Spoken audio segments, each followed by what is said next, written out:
Chères apprenantes, chers apprenants, bonjour et bienvenue à cette nouvelle capsule qui abordera la question de l'emploi des modes indicatifs et subjonctifs dans la proposition subordonnée conjonctive.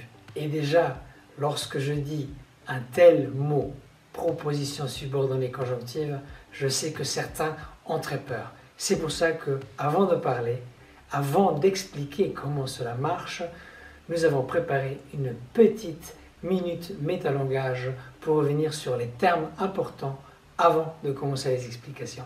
On y va!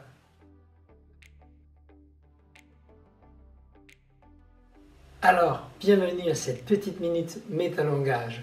Nous allons tout d'abord parler du terme de phrase négative. Ne revenons pas sur le terme phrase, puisque si vous êtes intéressé par l'emploi des modes, c'est que vous savez ce qu'est une phrase. Eh bien, nous allons employer des termes comme phrase négative et phrase affirmative au cours de cette capsule. La phrase négative est la phrase qui a la présence d'adverbes de négation. Les plus usuels sont ne pas. Nous allons également parler de phrases interrogatives. Vous connaissez les deux grandes familles de phrases interrogatives à l'écrit. La première, c'est avec la formule « est-ce que ». La deuxième est avec l'inversion. On aura également quelque chose qu'on appelle la double inversion. Mais pas besoin de connaître beaucoup plus par rapport à cela pour s'aventurer dans cette capsule. En revanche, nous devons retenir le terme de mode et de temps, car il s'agit de deux choses différentes. Les deux modes dont nous allons parler aujourd'hui sont le mode indicatif et subjonctif. Chacun de ces modes a un groupe de temps. Vous connaissez probablement l'indicatif présent, comme vous connaissez le subjonctif présent. Il s'agit à deux fois du temps présent de ces deux modes. Voilà donc un tout petit peu pour pouvoir avancer, mais ce n'est pas tout, il nous faut encore un dernier terme, ce sera celui de subordonné. Donc la proposition subordonnée conjonctive, c'est une subordonnée parce qu'elle se rattache à une proposition principale et notamment, pour être précis, au verbe qui précède, qui se trouve dans cette proposition principale, et ensuite la petite particule que va introduire cette nouvelle subordonnée. Et là, la question aujourd'hui va se poser, mais quel est le mode qui suit telle ou telle expression? Et c'est pour cela que nous devons retourner tout de suite à un moment analyse pour nous aventurer directement dans le sujet qui nous tient à cœur aujourd'hui. On y va.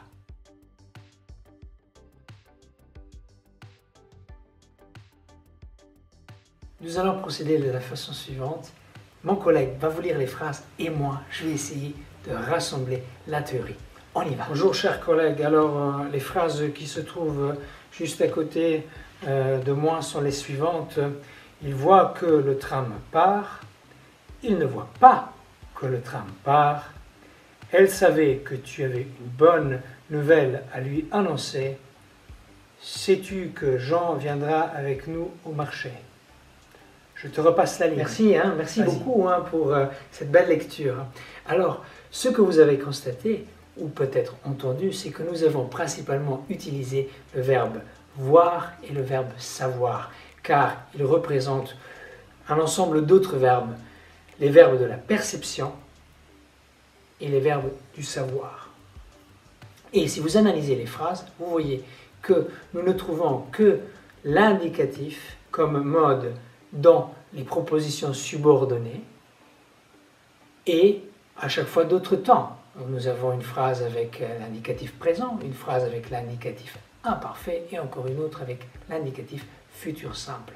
À partir de ces quelques exemples, nous pouvons avoir dégagé une première hypothèse, c'est-à-dire que les verbes appartenant aux familles de la perception et du savoir sont suivis du mode indicatif. Et nous pouvons valider cette première règle. Donc à moi maintenant de redemander la parole à mon collègue pour nous lire la deuxième série. On y va. Alors dans cette deuxième série, nous avons les phrases suivantes. Il ne pense pas qu'il soit le meilleur de la classe. Pense-t-il qu'il soit le meilleur de la classe? Il pense qu'il est le meilleur de la classe. Il affirme que tu as joué. il n'affirme pas que tu aies participé à ce tournoi. Je dis qu'elle viendra demain. Je ne dis pas qu'il faille paniquer. Voilà, la parole est repassée. Merci encore une fois pour cette autre lecture. Il y avait quelques exemples supplémentaires. Et cette fois-ci, nous avions les verbes penser, affirmer et dire. Et nous pouvons donc aisément dire qu'il s'agit de deux autres catégories. Donc dans la catégorie dans laquelle on mettrait le verbe penser, c'est évidemment les verbes de la pensée. Et puis affirmer ou dire, naturellement, c'est les verbes de la parole. Et donc, vous retrouverez toute une panoplie d'autres verbes de la parole.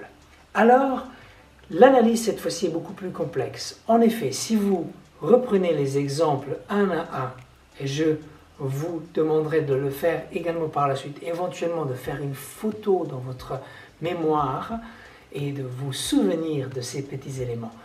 Ces verbes sont généralement suivis de l'indicatif. Mais on voit qu'il y a des exemples où ce n'est pas le cas.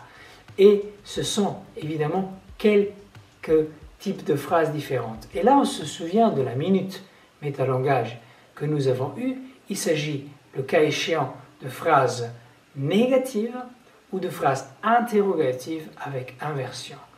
Et l'exemple que nous avons ici est « Il n'affirme pas que tu aies participé à ce tournoi ». Et le deuxième exemple, je ne dis pas qu'il faille paniquer. Et donc, vous retrouvez également quelque chose proche de la valeur même de l'indicatif et du subjonctif, car là est plutôt le mode ordinaire de la réalité et l'autre c'est celui du doute ou de l'ordre et ainsi de suite. Donc faites bien attention. Évidemment, il y a une panoplie d'exceptions ici. Il s'agit d'une réduction et une fois qu'on a les bases, nous pourrons aller voir toutes les exceptions qui existent à cet égard. Mais il est temps pour moi de refaire parler mon collègue. Notre troisième séquence prévoit les éléments suivants. Je crains qu'il soit trop tard. Je suis content que tu viennes à ma fête d'anniversaire. J'ai peur qu'il fasse trop froid. Il faut que cela soit fait pour demain. Je veux que tu fasses cela rapidement. Je doute qu'il soit prêt. Merci beaucoup pour cette lecture et cette dernière lecture. D'ailleurs, maintenant, on s'intéresse au vif du sujet. Quand est-ce que je mets définitivement le subjonctif? Eh bien, vous aurez entendu avec des verbes comme « je crains » ou « il faut que » ou « je doute » qu'il s'agit de trois grandes catégories, celle des sentiments, celle de la volonté, on va encore dire des ordres d'une certaine manière, et encore celle du doute. Donc voilà les trois grandes catégories qu'il faut avoir en tête. Et si vous avez un verbe comme « ou je veux que », c'est un ordre, vous savez que c'est la volonté, vous mettez le subjonctif. Voilà, nous avons donc dégagé trois grandes hypothèses quand il faut employer l'indicatif et quand il faut employer le subjonctif. Mais maintenant, ce n'est pas tout, puisqu'une fois qu'on a décidé quel mode employer, il y a une autre étape qui est celle de la concordance des temps. Et il ne suffit pas de savoir qu'il faut mettre l'indicatif et le subjonctif, il faut encore savoir quel temps de ce mode il va falloir mettre dans la subordonnée. Mais, aucune panique, nous avons un petit tableau que nous allons vous afficher. Il s'agit du tableau simplifié de la concordance des temps. Regardez-le, et si vous avez des doutes, il faudra reconsulter une capsule qui porte sur la concordance des temps, car aujourd'hui, nous l'avions annoncé au début, nous allions nous intéresser à l'emploi des modes dans une proposition subordonnée conjonctive, et nous n'allons pas approfondir la question de la concordance des temps dans ses détails. En revanche, je vous laisse le petit tableau pendant quelques secondes, et puis je vais conclure cette capsule. On y va.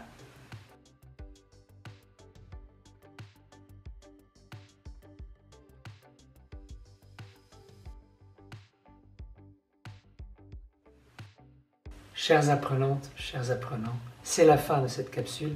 J'espère qu'elle vous aura aidé à mieux comprendre l'emploi des modes dans le cas précis que nous avons utilisé, c'est-à-dire celui des propositions subordonnées conjonctives. Alors, Avant de conclure, il existe beaucoup d'exceptions par rapport à ce chapitre. Et le cours qui vous a été proposé est une simplification. Mais à nouveau, lorsqu'on a bien maîtrisé les bases, le reste viendra automatiquement. Donc, mémorisez tout d'abord cette base. Et si un jour vous vous sentez attiré par la grammaire, pourquoi pas aller étudier tout le chapitre qui porte à cet égard dans le grévis, c'est-à-dire le bon usage. C'est la fin de cette capsule. Pour moi, je vous dis au revoir. Si vous avez des questions, n'hésitez pas à les poser. Et puis, à bientôt.